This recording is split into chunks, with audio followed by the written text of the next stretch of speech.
사도행전 5장. 그러나 아나니아라는 사람이 자기 아내 삽비라와 공모하여 땅을 판 돈의 일부를 몰래 자기 몫으로 챙겨두고는 나머지를 사도들에게 가져와 헌금했다.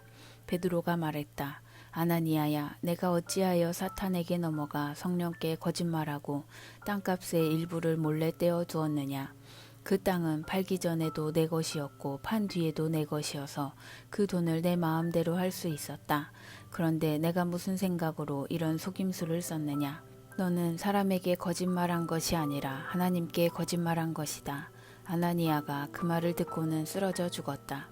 이 소식을 들은 사람들이 모두 하나님을 두려워했다. 젊은 사람들이 곧바로 그 시체를 싸서 메고 나가서 묻었다.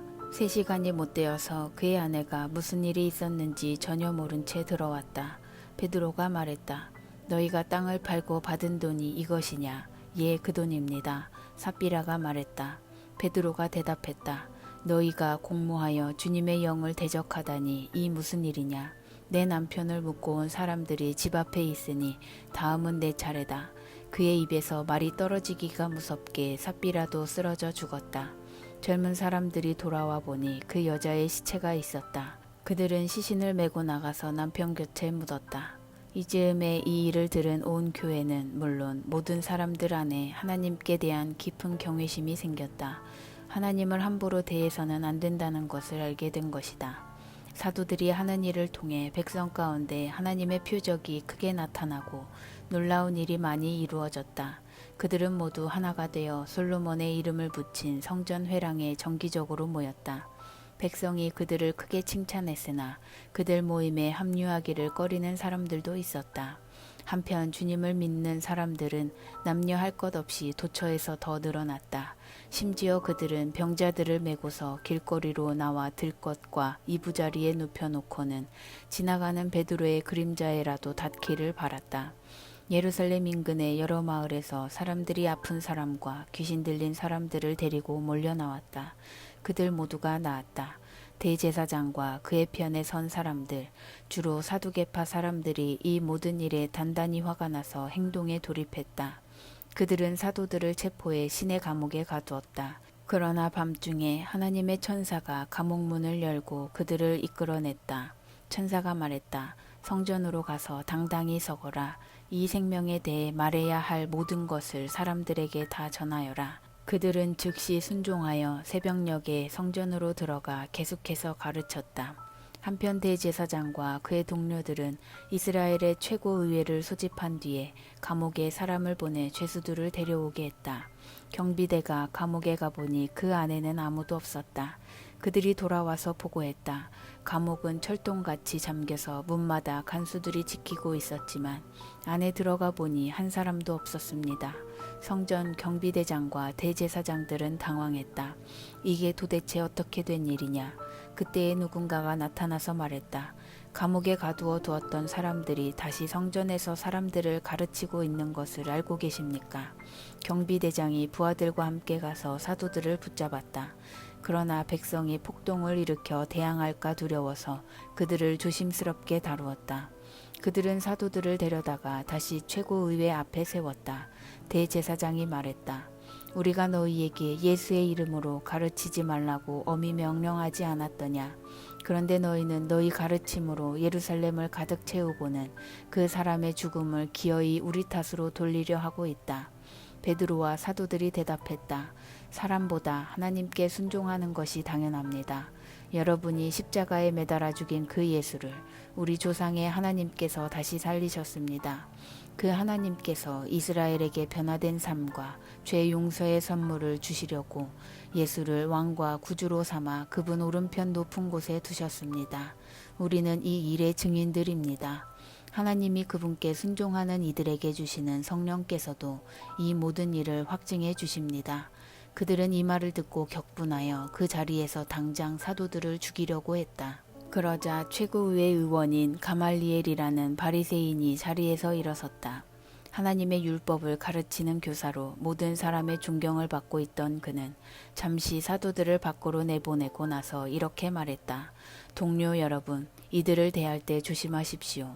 얼마 전 드다가 대단한 사람인 양 행세하다가 잠깐 유명해져서 400명 정도를 끌어모은 일이 있습니다. 그러나 그가 죽임을 당하자 추종자들도 흩어지고 결국 흐지부지 되고 말았습니다. 그 일이 있고 나서 얼마 후 인구조사 때에는 갈릴리 사람 유다가 나타나서 세력을 불렸으나 그 역시 용두사미로 끝났고 그를 따르던 사람들도 뿔뿔이 흩어지고 말았습니다. 그래서 하는 말입니다. 이 사람들에게서 손을 떼십시오. 그냥 내버려 두세요. 만일 이 계획이나 일이 순전히 인간에게서 난 것이라면 산산이 무너지고 말 것입니다.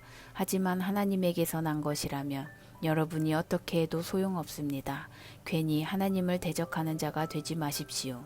그 말이 설득력이 있었다. 그들은 사도들을 다시 불러들여 호되게 매질한 다음 예수의 이름으로 말하지 말라고 경고하여 그들을 쫓아냈다. 사도들은 예수의 이름 때문에 치욕당하는 영예를 얻은 것을 크게 기뻐하며 의회에서 나왔다. 그들은 날마다 잠시도 쉬지 않고 예수가 그리스도이심을 성전과 집에서 가르치고 전했다. 사도행전 6장. 그때의 제자들의 수가 급격하게 늘어나면서 그리스 말을 하는 신자들이 히브리 말을 하는 신자들에 대해 섭섭하게 여기는 마음이 커졌다. 매일 양식을 배급받을 때 자기네 과부들이 차별을 받고 있기 때문이었다. 그래서 12사도는 제자회의를 소집하여 제자들에게 말했다. 우리가 하나님 말씀을 전하고 가르치는 책임을 저버린 채 가난한 사람들을 돌보는 것은 옳지 못합니다. 그러니 여러분 가운데서 모두에게 신임을 얻고 성령 충만하여 분별력 있는 사람 7을 뽑으십시오. 그러면 우리는 이 일을 그들에게 맡기겠습니다. 대신에 우리는 우리가 맡은 본분인 기도하고 하나님 말씀을 전하는 일에 전념하겠습니다. 회중이 그 생각을 아주 좋게 여겼다. 그들은 다음 7사람을 뽑았다. 믿음과 성령이 충만한 사람 스데반, 빌립, 브로고로, 니가노르, 디몬, 바메나, 안디옥 출신의 개종자 니골라. 회중은 그들을 사도들에게 보였다. 사도들은 기도하고 안수하여 그들에게 이를 위임했다. 하나님의 말씀이 크게 번성했다. 예루살렘에 있는 제자들의 수가 어마어마하게 늘고 이 믿음을 따르게 된 제사장들도 많이 생겨났다. 스데반은 하나님의 은혜와 능력이 차고 넘쳐서 백성 가운데 놀라운 일들을 행했다. 그것은 하나님이 그들 가운데 계신다는 틀림없는 표적이었다. 그때 회당에서 온 몇몇 사람들이 그를 반대하고 나서서 변론으로 그를 누르려고 했다.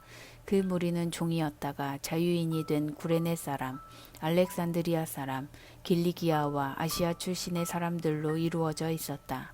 그러나 스데반이 말하자 그들은 그의 지혜와 영적 기계를 당해내지 못했다. 그래서 그들은 몰래 사람들을 매수해 거짓말을 퍼뜨렸다.